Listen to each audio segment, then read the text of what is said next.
আমি ইঞ্জিনিয়ার রহমতুল্লাহ, আপনাদের সবাইকে স্বাগতম জানাচ্ছি। এখন আমাদের আলোচনায় থাকছে ব্যাংক এশিয়া, যার সর্বশেষ ক্লোজিং প্রাইস হচ্ছে 18 টাকা 20 পয়সা। আমরা উইকলি টাইম ফ্রেমে আছি। তো আমরা চার্ট থেকে দেখতে পাচ্ছি যে দীর্ঘদিন যাবৎ প্রায় 2017 নভেম্বর থেকে 2025 নভেম্বর পর্যন্ত প্রায় 8 বছর এটা সাইডওয়েজ মুভমেন্টে আছে লম্বা সময় ধরে, এবং এটা নিচের দিকের প্রাইসটা হচ্ছে 15 টাকা, উপর দিকের প্রাইসটা হচ্ছে 22 টাকা। আমরা উইকলি টাইম ফ্রেমে আছি। আমরা ডেইলিতে চলে গেলাম। ডেইলিতে যেটা ইমিডিয়েটলি আমরা দেখতে পাইলাম যে এখানে একটা টপ আছে বা হাই আছে 4 অগাস্টে।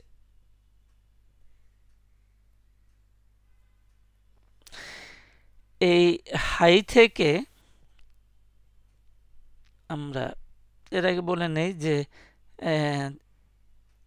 এটা সেপ্টেম্বর 2025 থেকে নভেম্বর,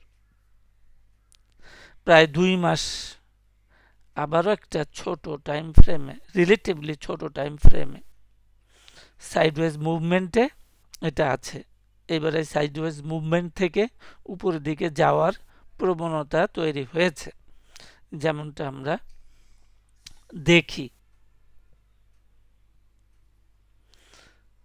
এখানে 335 এটা একটা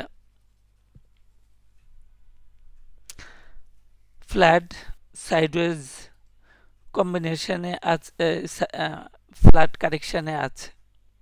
তো ফ্ল্যাট কারেকশনটা হলো এবিসি,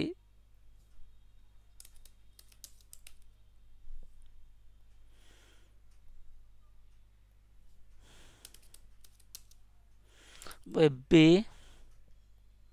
এটি আমাদের জন্য গুরুত্বপূর্ণ ওয়েব বিটা।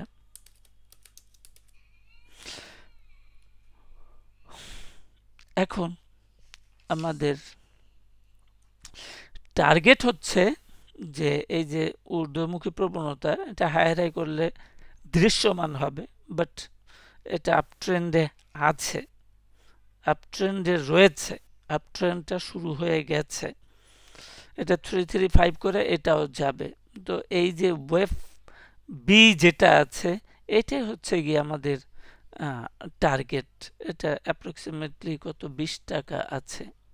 আপাতত এইটার বেশি টার্গেট না রাখাটাই সমীচীন হবে। এর কারণ হইল যে এখানে 19 টাকা 50 পয়সা এবং 20 টাকা এই লেভেলে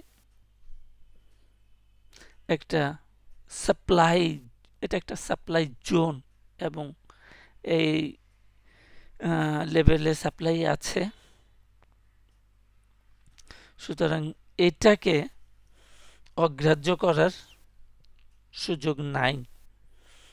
এই জোনটাকে ভালোভাবে যাচাই বাছাই করে আমাদেরকে পরবর্তী ঊর্ধ্বমুখী পরবর্তী ধাপগুলা বিবেচনা করতে হবে।